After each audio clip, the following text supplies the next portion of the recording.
Saludos, quien les habla, Felipe Santiago Canepa, siervo del Señor Jesucristo por la voluntad de Dios, trayendo en esta oportunidad algo que estuvo en mi corazón durante muchísimo tiempo. Estaba contando de que Apocalipsis, por alguna razón, es un libro de las Escrituras, que es el último de la palabra, que me apasiona mucho y no podría decir cuántas veces he recorrido los 22 capítulos y cuántas horas he estado meditando en cada palabra una y otra vez. Y a veces digo, Dios mío, todas estas marcas que hice y estas señales que hice, no sé si pueden ver un poco. Ya las páginas están demasiado delgadas de tanto que las he. Y hay notas que he hecho que en algún momento eran importantes para mí, pero que después, pasado el tiempo, no que sean inútiles, sino que han sido renovadas y entonces como que es difícil de entender y otra vez tengo que empezar. Y creo yo que el Señor me ha dado la luz verde para poder enseñar Apocalipsis. Increíblemente yo nunca pensé que iba a poder tener esta oportunidad, pero como que ya de un tiempito acá el Señor me ha dado una luz verde. Yo mismo no me sentía preparado porque quiero decir que de antemano, quiero decir esto muy solemnemente, yo no lo entiendo todo. Volví a leer Apocalipsis hace unos días de nuevo del capítulo 1 y con la primera palabra, la revelación de Jesucristo que Dios le dio. Entonces, es difícil porque nuevamente, Señor, que tanto me llevas a este libro tan profundo, tan enigmático, tan lleno de misterios. Y me apasiona mucho y voy allí. Y el Señor me ha ido abriendo el entendimiento de tal manera que hay una seguridad absoluta en lo que Él me va revelando. Pero les confieso que cuando voy avanzando al siguiente capítulo y al siguiente, lo que no he podido entender por 40 años, de repente ayer me hizo entender algo en el capítulo 2, 3, 4, que nunca lo había entendido, pero cuando voy avanzando, capítulo 5, 6, y llega un momento en que, Dios mío, esto no cuadra, no lo entiendo, lo dejo pasar. Y así he estado por muchos años. Pero en esta hora, a los que me están escuchando, me gustaría que por favor se concentraran y abran sus Biblias. Lo único que necesitan ahora es su Biblia,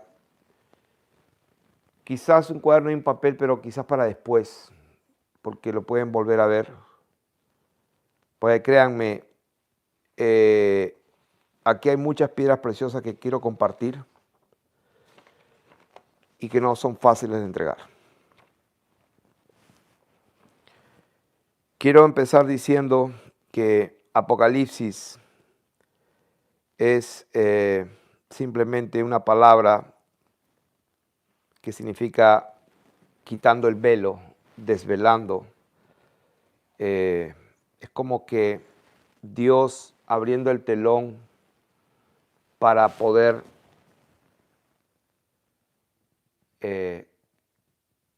hacer entender a la humanidad, al hombre, lo que Él está diciendo.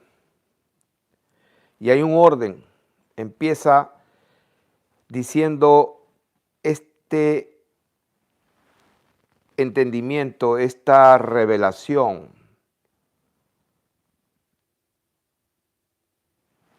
este alumbramiento del entendimiento es algo que lo hace el Señor Jesucristo,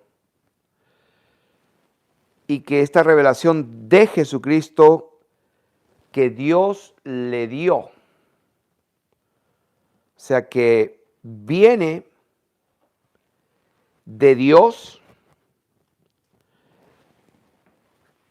se la entrega al Hijo, o sea, Dios glorioso con toda su gloria, al hacerse carne, digamos de esa manera, bajando a una posición de sumisión.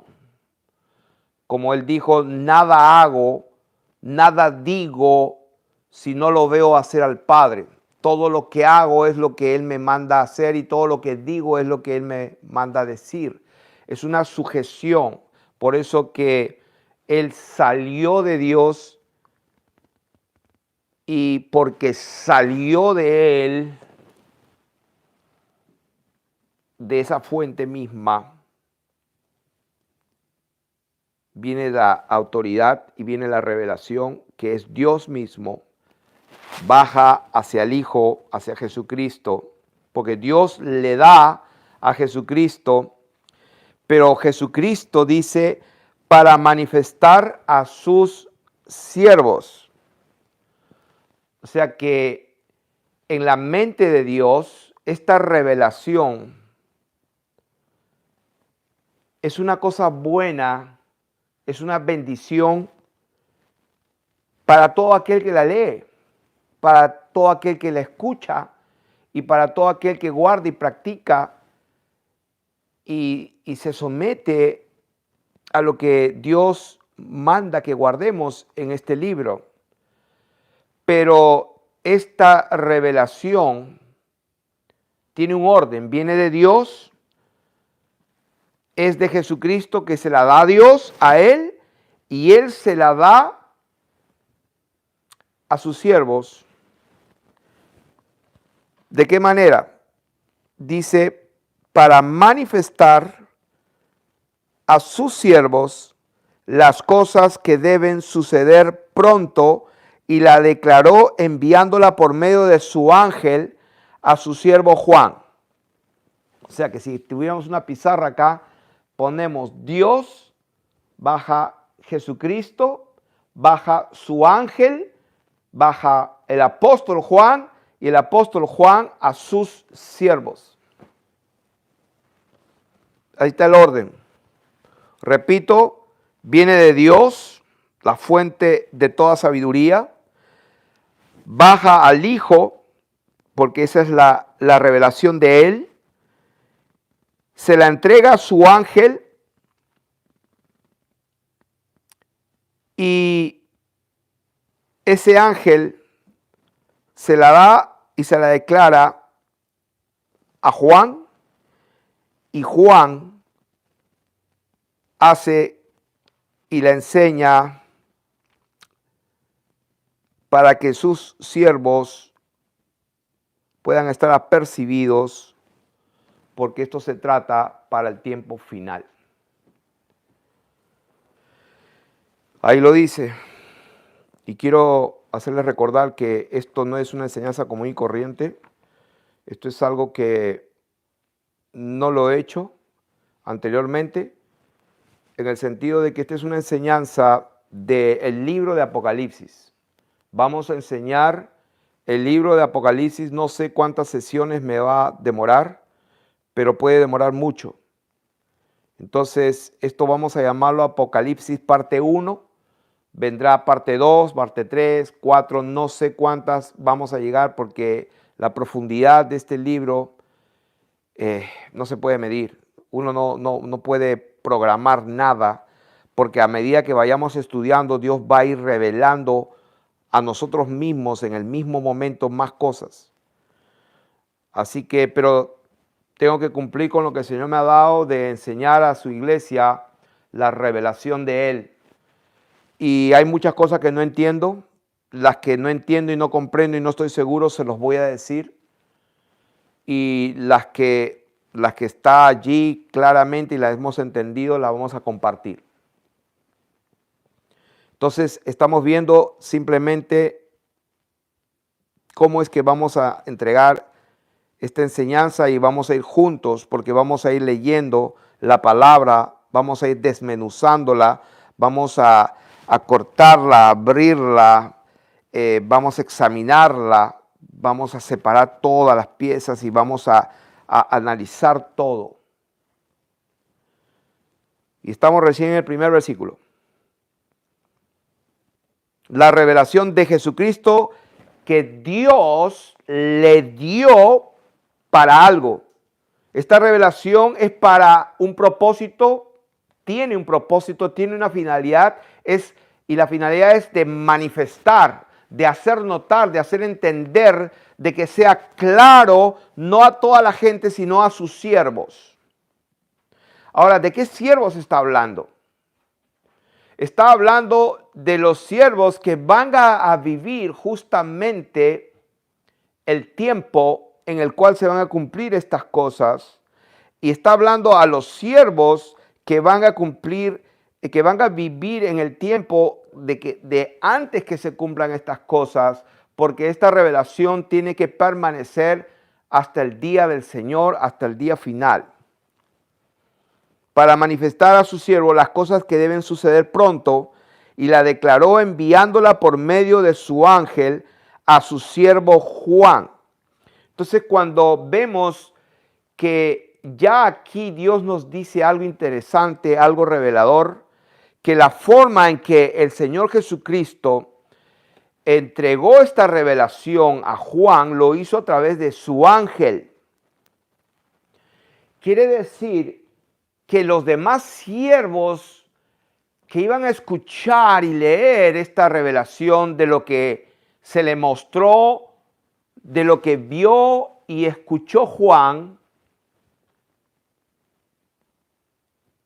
fue entregada por medio de un ángel. Esto nos ayuda mucho para más adelante, para comprender cuando habla de las 7 iglesias de Asia y escribe al ángel que está en Éfeso, escribe al ángel que está en Esmirna, escribe al ángel que está en Pérgamo, etc. Y yo hace muchos años, yo he escuchado hablar a predicadores y maestros de teología, y hace muchos años yo llegué a la conclusión que los predicadores y los maestros de teología, yo me di cuenta que ellos no sabían a ciencia cierta, con certeza, que el ángel es un ángel real, un ángel, un ángelos, de esos que están en la presencia del Señor, y pues algunos tienen alas, algunos no. O se está refiriendo, como escuché a otros decir, no, es el mensajero, el ángel es el mensajero, y el mensajero es el pastor de la iglesia. Y unos decían que es un ángel verdadero, otros decían que se está refiriendo al pastor. ¿Quién es el ángel de la iglesia en Éfeso? Se está hablando de, como decir, del obispo, del pastor principal de todo Éfeso. Y bueno, yo, como tantos ahí en las bancas de las 4 paredes, escuchando y también deseando aprender lógicamente, poniendo el corazón, y realmente no estaba seguro, no lo entendía, porque podía ser una cosa o la otra. Y además, ¿quién puede decir esto es así? ¿No es cierto? O sea, entonces han pasado muchísimos años. Yo habré leído, pues, calculo, cientos de veces el Apocalipsis, sin exagerar. Porque decenas no han sido, deben haber sido cientos de veces que hemos meditado y leído Apocalipsis una y otra vez en 40 y pico de años. Yo creo que sí es posible. Pero quiero decirte, hermano y hermana, que esta revelación es como dice el primer versículo. Es una revelación del mismísimo Dios hecho manifestado en carne, ¿no? Que se la entrega en primer lugar a un ángel para que el ángel mismo se la lleve a Juan y le haga entender, y luego va a dispersarse de esa manera. Entonces, ¿qué usó Dios para entregar esta revelación? Utilizó un ángel. Entonces, vamos a ver en el capítulo que viene, en el 2, y vamos a llegar a esa parte, pero quiero que guarden este detalle del ángel. La enviándola por medio de su ángel a su siervo Juan. O sea que es posible que esto que está escrito aquí, que podemos leer literalmente, y es algo, esta revelación se ha escrito, porque dice, bienaventurado el que lee y los que oyen. Quiere decir que es algo que se ha podido escribir, de hecho se escribió y la tenemos aquí. Entonces, cuando vayamos a esa parte donde dice, escribe al ángel de la iglesia en Éfeso, el que tiene las 7 estrellas, etcétera, cuando le dice, escribe al ángel, entonces ¿a quién le está escribiendo? Le está escribiendo a un hombre que es el mensajero, como si fuera el pastor, el obispo de esa zona, de esa ciudad, o le está escribiendo literalmente a un ángel, un ser celestial, o le está hablando a cada miembro de la iglesia de Éfeso, porque cuando leemos se dirige a la gente. Entonces, ¿a quién va dirigida la carta entonces? Entonces, ahora no estamos ahí porque recién estamos en el primer versículo, pero voy citando esto para que vayan preparando sus notas y se acuerden de que tocamos este punto, el versículo 1. Y dice, versículo 2, se la dio por medio de su ángel a su siervo Juan, y este siervo Juan, está hablando ya del hombre en sí mismo, este siervo que ha dado testimonio. Esta palabra testimonio es una palabra griega martureo. Este apóstol, este hombre Juan, llamado Juan, ha dado martureo, ha dado dar testimonio. Esa palabra martureo es dar testimonio, ha declarado, ha protestado. También se llama protestar, dar testimonio, declarar. Eso es lo que dice testimonio, la palabra martureo. Este Juan ha dado la declaración, ha dado testimonio, ha protestado, en el sentido de que ha protestado y ha hablado lo que tiene que hablar. ¿Qué cosa? La palabra de Dios. Él ha dado testimonio de la palabra de Dios y del testimonio de Jesucristo y de todas las cosas que ha visto.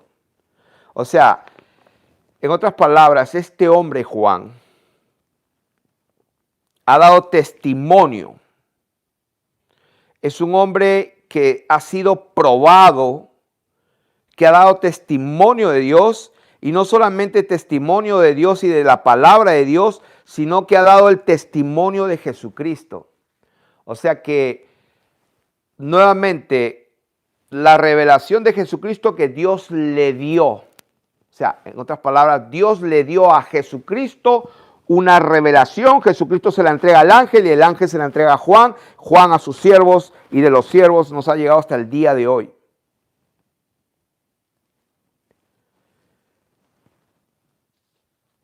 Querido pueblo de Dios, voy a hacer un paréntesis. Si no estás en un 100% de atención, vas a distraerte y va a ser difícil de entender, porque estamos enseñando, creo yo, el libro más profundo de todas las escrituras. Así que les recomiendo que presten atención. Entonces, estamos allí en que el hombre llamado Juan ha dado testimonio, no era cualquiera, de la palabra de Dios, ha dado testimonio del Señor Jesucristo y de todas las cosas que ha visto. Bienaventurado el que lee y los que oyen las palabras de esta profecía. Allí subrayen la palabra profecía. O sea, el libro de Apocalipsis, como lo conocemos, es en sí una profecía. La palabra de Dios dice que cómo se conoce que una profecía de Dios cuando se cumple. Todo hombre que se jacta de ser profeta dice y no se cumple lo que profetiza, no es de Dios. No hay que tener respeto a esas personas. Entonces, sabemos que la palabra del Señor Jesucristo se va a cumplir. Y una de las cosas que tenemos que aprender es que Apocalipsis es un libro profético. O sea, es una profecía bien larga y sabemos que se va a cumplir. Entonces, bienaventurado el que lee y los que oyen las palabras de esta profecía. ¿Qué profecía? La revelación de nuestro Señor Jesucristo que Él la entregó para que sea dada a conocer. Toda esa revelación es una profecía en general en sí misma. Y son bienaventurados los que la escuchan, bienaventurados los que la leen, pero no solamente por curiosidad, sino son bienaventurados siempre y cuando la guarden. O sea, bienaventurado el que lee, el que oye para guardarlo. Porque si tú vas a leer y vas a escuchar para hacer lo contrario de lo que está escrito, pues no esperes la bendición. Y dice acá que son bienaventurados aquellas personas que la leen, la oyen, la guardan. ¿Por qué son bienaventurados? Ahí lo dice, son bienaventurados los que guardan las cosas que en ella escritas porque el tiempo está cerca. O sea que si nosotros estamos apercibiéndonos de la voluntad de Dios, nosotros lo que va a pasar es que vamos a ser benditos en estar apercibidos para poder discernir los tiempos, para poder discernir lo que está pasando y de esa manera poder participar de las bendiciones de Dios. Entonces, el versículo siguiente dice, el 4, Juan, ¿no? Entonces aquí empieza ya el hombre, Juan, contando lo que vio y oyó. Dice Juan, a las 7 iglesias que están en Asia.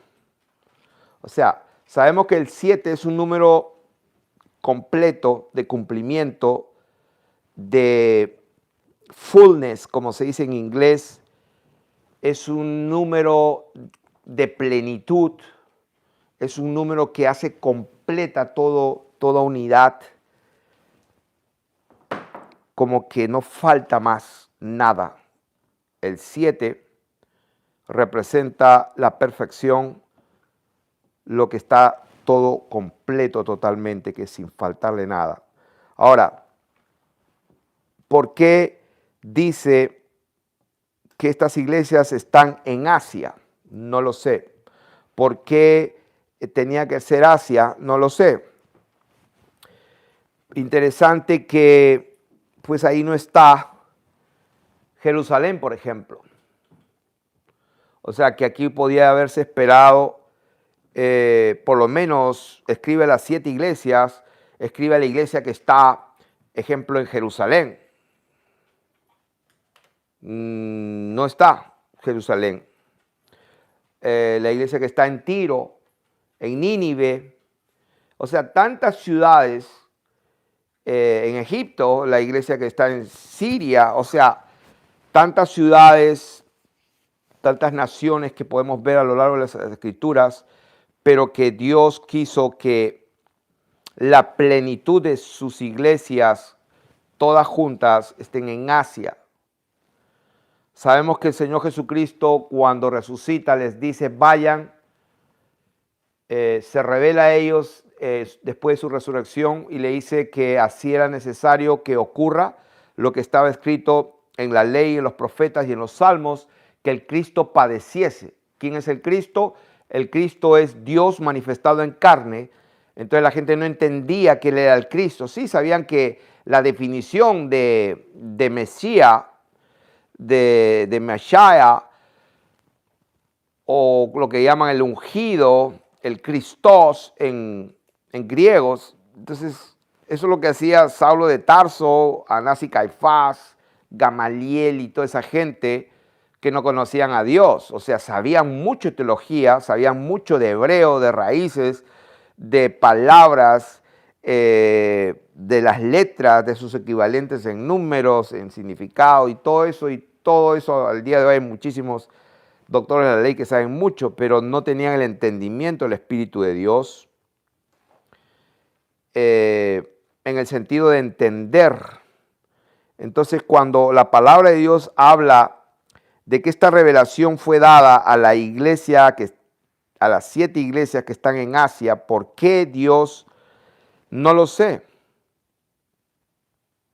Pero sí sé que este mensaje es para el tiempo final porque dice aquí, porque el tiempo está cerca. ¿Qué está cerca? Está cerca de que todas las palabras de esta profecía se empiecen a cumplir. De eso está hablando. Entonces es bienaventurado el que la lee y la escucha. Entonces aquí ya Juan empieza a decir, gracia y paz a ustedes, o sea, a las 7 iglesias de Asia, del que es y que era y que ha de venir. O sea que número 1, la gracia, la paz, viene del que es, el que era y el que ha de venir. Alguna vez enseñamos el nombre de Dios, el Yod-Heh-Vav-Heh, que es el tetragamatón, que es lo que cuando Moisés le dijo a Dios, si me pregunta cuál es tu nombre, ¿qué les voy a decir? Y diles, yo soy el que soy. Entonces, los indoctos que no se les ha revelado esta verdad, creen que el nombre de Dios es Jehová, que eso ni siquiera está en la Biblia, pero le añadieron las vocales porque Adonai, con esas vocales le llenamos las consonantes y salió Jehová. Estamos hablando aquí de Apocalipsis y estamos en el versículo 4, donde Juan saluda y dice que la gracia y la paz sea a ustedes del que es, el que era y el que ha de venir. O sea, sabemos que Dios es, Dios era y Dios va a venir. Cuando Moisés le preguntó cuál es tu nombre, le dijo, diles a ellos que yo soy te envió, yo soy el que soy. Entonces, Yod-Heh-Vav-Heh, ese tetragamatón, lo único que significa cuando se unen las letras de cada consonante, la combinación de esas 4 letras, lo que significa cuando las juntas indistintamente, es exactamente eso, ese es el significado, el que es, que era y que será. Esa es una de las definiciones de Dios. Entonces cuando Dios dice Jehová Jireh, entonces la gente dice, ahí está un nombre de Dios. No, ese es un nombre de Dios. O sea, Jehová Jireh simplemente te está diciendo, yo soy tu proveedor. Entonces, Jehová Nisi, un nombre de Dios. No, lo que te está diciendo es, yo soy tu estandarte. Yo soy tu sanador, porque Él es el que es. Entonces, del que es, el que era y que ha de venir, y ese es el Señor Jesucristo, ese es el Dios bendito que va a venir otra vez. Pero aquí dice algo interesante. Dice esa gracia y esa paz también viene de los 7 espíritus que están delante de su trono. Ahora, la palabra de Dios en Hebreos dice que los ángeles de Dios son espíritus ministradores en favor de los herederos de salvación. Los ángeles son espíritus y acá dice que delante de su trono, allí justamente delante de la presencia de Dios, muy pegado al Señor, delante de su trono hay 7 espíritus. Lo que en la misma Biblia, aquí vamos a verlo después, porque estamos yendo por partes, pero para confirmar, vamos a ir recorriendo Apocalipsis, pero estamos yendo en orden, estamos en el capítulo 1 y estamos en el verso 4 recién. Entonces, estos 7 espíritus que están delante de su trono son los mismos del capítulo 4, donde dice, verso 5, y del trono, porque pues del trono, ahí dice aquí delante de su trono. Entonces en el capítulo 4, porque todo vamos a interpretarlo con las escrituras. Las escrituras van a interpretar las escrituras. Esa es la forma que enseñamos y es la forma que el Señor nos ha enseñado a enseñar. La misma palabra da testimonio de Él. La Biblia dice que las escrituras dan testimonio de Él. No necesitamos ir a otras fuentes. Entonces dice, y del trono salían relámpagos y truenos y voces, y delante del trono, o sea, exactamente las mismas palabras, que delante de su trono estaban 7 espíritus. Aquí está hablando lo mismo, y delante de su trono, ¿qué pasa? Ardían 7 lámparas. Esa palabra lámparas es el griego lampás. Lampás es la número 2985, que es diferente a candelabro que usa Apocalipsis cuando dice, por ejemplo, cuando él vio en medio de los 7 candeleros. Esa palabra candeleros es otra palabra diferente a la palabra lampás. O sea que un candelero de 7 brazos es diferente a las 7 lámparas. Son 2 palabras diferentes. En este caso, las 7 lámparas o la palabra lampás, 7 lampás, que significa antorcha. Es el significado de la palabra griega. Son como antorchas, como lámparas de fuego. Y dice de fuego. Vamos a llegar en algún momento a Apocalipsis, capítulo, vamos a ir a Apocalipsis, capítulo 8, cuando se abre el 7º sello. Dice, por ejemplo, el tercer ángel tocó la trompeta y cayó del cielo una gran estrella. Sabemos que los ángeles son estrellas, las llama estrellas por su nombre, ardiendo como una antorcha. Y cayó sobre la tercera parte de los ríos, etcétera, etcétera. El cuarto ángel, el verso 12, tocó la trompeta y fue herida la tercera parte. Aquí viene, ¿dónde está?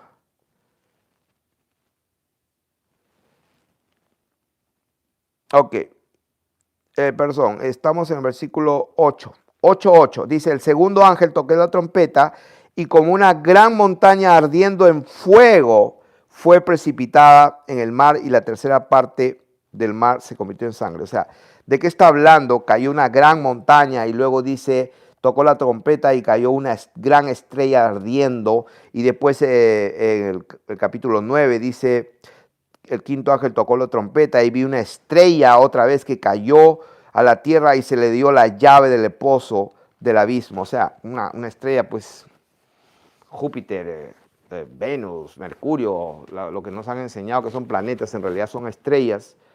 Y aquellas estrellas que están, según la falsamente llamada ciencia, a millones y millones de años luz, pues todo es una fantasía, una falacia. Vivimos en un enclaustramiento circular, como una bóveda circular, sí, esférica, pero lo que es esférico es toda la cúpula, el firmamento, donde está el sol, la luna y las estrellas. Eso es circular y eso sí es como una esfera, como una burbuja, como una media burbuja, digamos, sólida, como dice la palabra de Dios, como un hierro de fundición, como hierro fundido. Es el raquía. Y arriba de eso lo que hay es aguas y aguas y aguas infinitas. Lo mismo abajo, las fuentes de las aguas de abajo, y luego la tierra es como un pulpo, digamos, que flota y está fija en esa inmensidad infinita de agua. La tierra no se mueve porque Dios le puso columnas a raíz hacia abajo. Es como los botes de velas que son bien delgaditos y el viento levantan vela y el viento las lleva y tú las ves un viento tremendo y las velas se mantienen. ¿Por qué se mantienen? Yo cuando era niño decía, Dios mío, pero ¿cómo hacen para mantener? Mi papá me dijo un día, no, es que tú no has visto lo que tienen una quilla abajo y cuando sacan a una vela es delgadita. La vela es inmensa hacia arriba donde golpea el viento pero lo que no se ve debajo del agua, que hace que se mantenga firme esa embarcación tan delgadita y tan frágil aparentemente, es una quilla inmensa y bien grande, tan grande como el tamaño casi de la vela de arriba, hacia abajo, porque así hizo Dios la tierra para que no se mueva, le puso fundamentos. ¿En dónde? En el agua. La palabra de Dios en 2 de Pedro capítulo 3 dice que la tierra del agua proviene y por el agua subsiste, por el agua está, contenida. El agua es la que sostiene la tierra y no la tierra que sostiene el agua. Entonces todo está al revés. Estamos explicando Apocalipsis capítulo 1, estamos en el versículo 4. Todo lo que estoy mencionando de Apocalipsis simplemente es para hacer referencia porque vamos avanzando por orden. Así que no sé en qué momento voy a terminar porque esto va a seguir en muchas oportunidades y vamos a ponerle simplemente parte 1, parte 2. Estamos en la parte 1 donde estamos explicando que el único Dios verdadero, que es solo uno, el gran yo soy el que soy, el que era, el que es y el que ha de venir, ese es el único. Acá dice que está recibiendo estas iglesias gracia y paz de él y de los 7 espíritus que están delante de su trono, de las 7 lámparas, de los 7 ángeles que están delante de él. ¿Por qué viene también gracia y paz de parte de ellos? ¿Por qué? Porque la protección, la benignidad de Dios va a ser manifestada a su pueblo a través de la protección de sus ángeles. Dice la palabra de Dios que sus ángeles están viendo el rostro de mi Padre todo el tiempo. En otras palabras, cuando un hijo de Dios, cuando un pequeñito de Dios está orando a Dios, los ángeles están mirando a Dios, mirando rápido su rostro para recibir la respuesta de Dios, y cuando la reciben inmediatamente ejecutan para bendecir, proteger, como está escrito, el ángel del Señor acampa alrededor de los que le temen y los defiende. Son ministros que nos ayudan, son ángeles enviados para ministrar en favor, en bendición del pueblo de Dios. Entonces, lógicamente, estos ángeles también van a ser enviados para la destrucción y el castigo de los moradores de la tierra.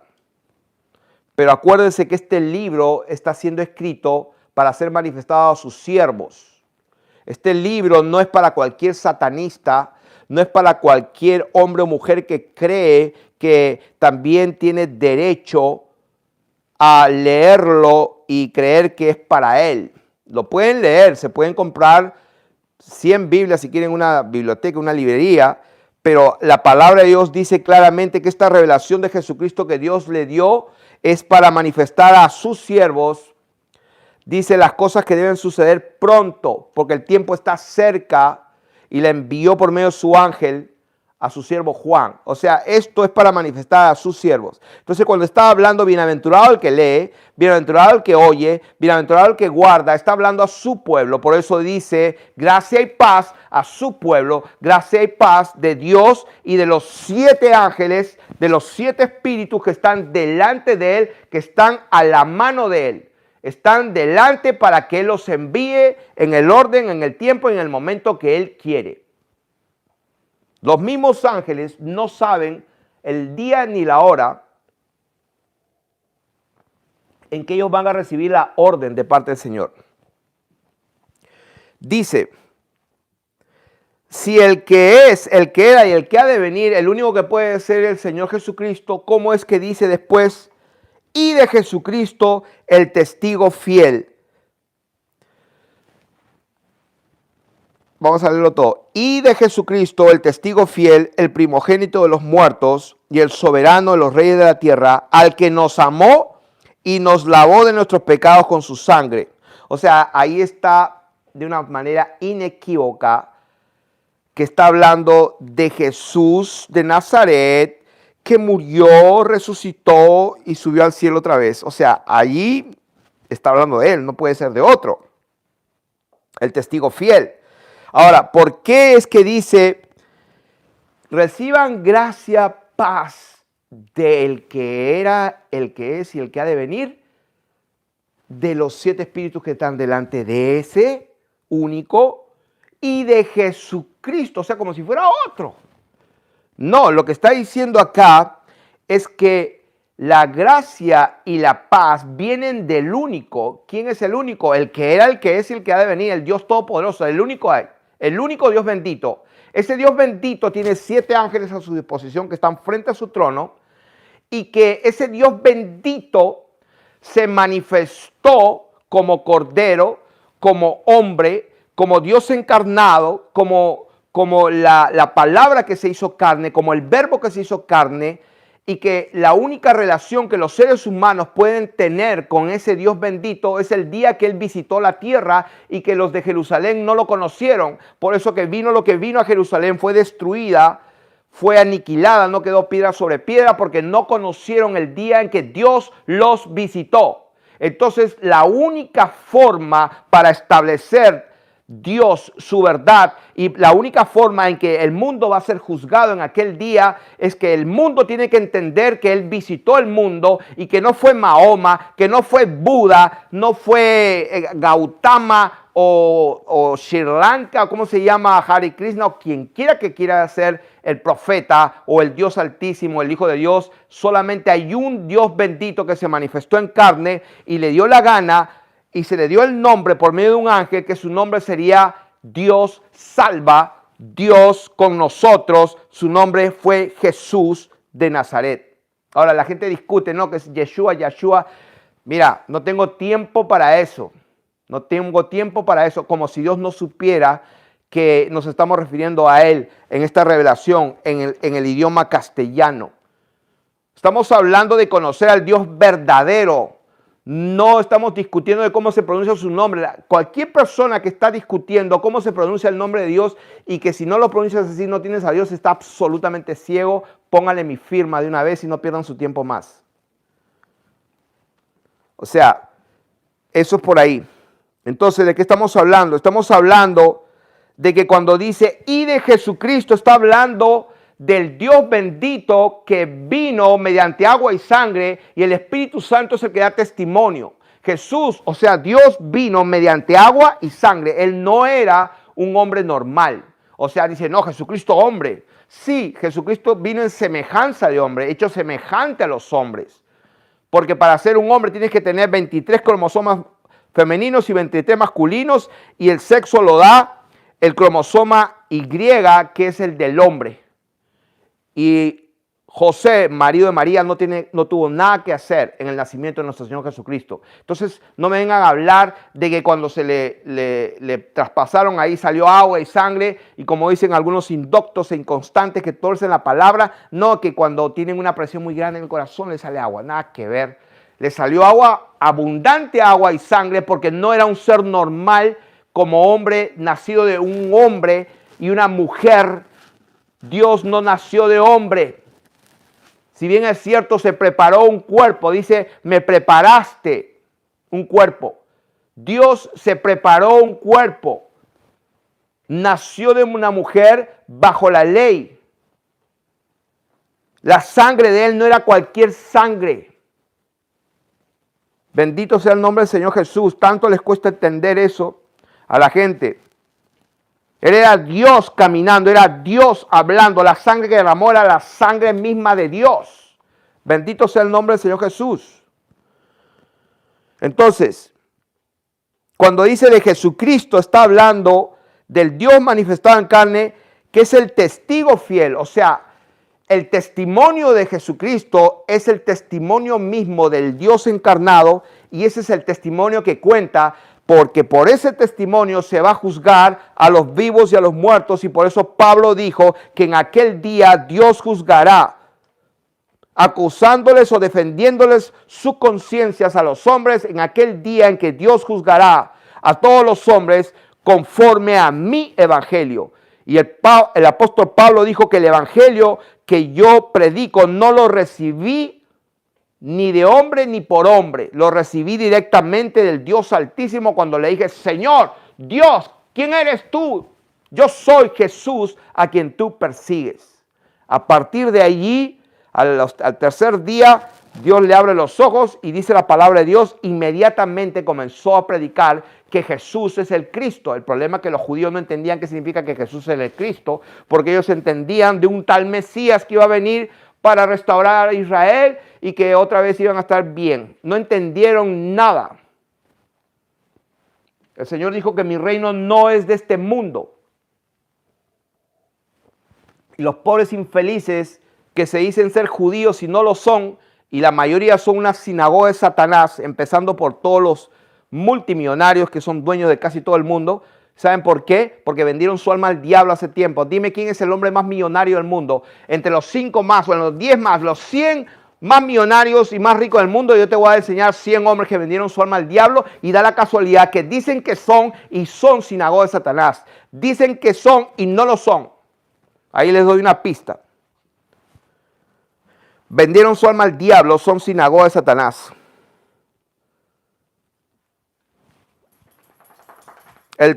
Ahora dice, de Jesucristo el testigo fiel, el primogénito de los muertos. ¿Se dan cuenta? ¿Por qué dice el primogénito de los muertos? Porque está hablando de aquel Dios que se manifestó en carne y que pagó el precio.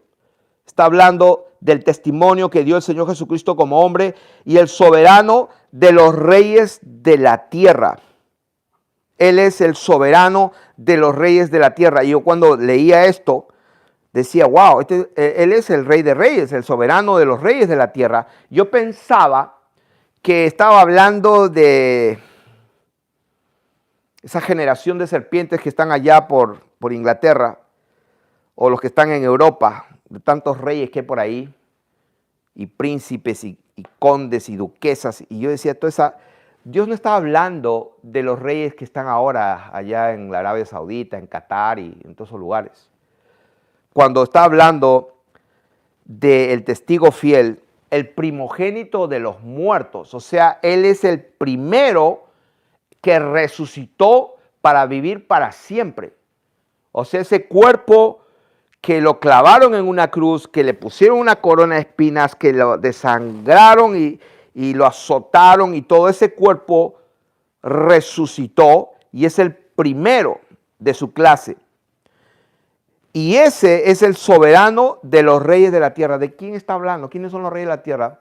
Pues nada más ni nada menos de todos aquellos hijos e hijas de Dios que van a perseverar hasta el fin, y que la victoria ante la bestia y ante un gobierno mundial que viene forjándose, esta bestia o esta humanidad inicua, lo que la Biblia llama aquel inicuo, cuyo advenimiento es por obra de Satanás, aquella humanidad que ya está oliendo y está apareciendo esa humanidad inicua. Hace 2 días veía que ya tienen fábricas de incubadoras donde los hombres y las mujeres no necesitan tener a un niño como se tiene de la manera que Dios creó. Literalmente tienen ya la tecnología y lo están haciendo para tener incubadoras donde van a meterle la semilla y van a poder hacer crecer una criatura, un ser humano de probeta, de incubadora. Y los hombres, pues porque no va a haber género según ellos, los reyes de la tierra a quien se refiere acá, es lo que dice el siguiente versículo. Soberano de los reyes de la tierra, al que nos amó, está hablando de esos hijos de Dios, al que nos lavó de nuestros pecados. O sea, primero Dios nos ama, Dios luego nos lava, nos santifica y nos justifica. Como dijo Pablo, esto erais algunos, pero ya habéis sido lavados, santificados y justificados. Pero antes de lavarnos con su sangre, primero nos amó. ¿Cómo? Que Él dio su vida de tal manera que murió por nosotros. Nos amó. Y por esa razón, dice, nos lavó de nuestros pecados con su sangre y nos hizo reyes y sacerdotes para Dios su Padre. A Él sea gloria e imperio por los siglos de los siglos. ¿Quiénes son los reyes de la tierra? Pues es el pueblo de Dios. ¿Quién es el pueblo de Dios? Aquellos que Dios amó, aquellos que Dios lavó, santificó y justificó. Aquellos que hemos sido lavados con su sangre preciosa. Ahí vamos a dejar Apocalipsis. Apocalipsis parte 1. Prácticamente nos hemos quedado en el versículo 6.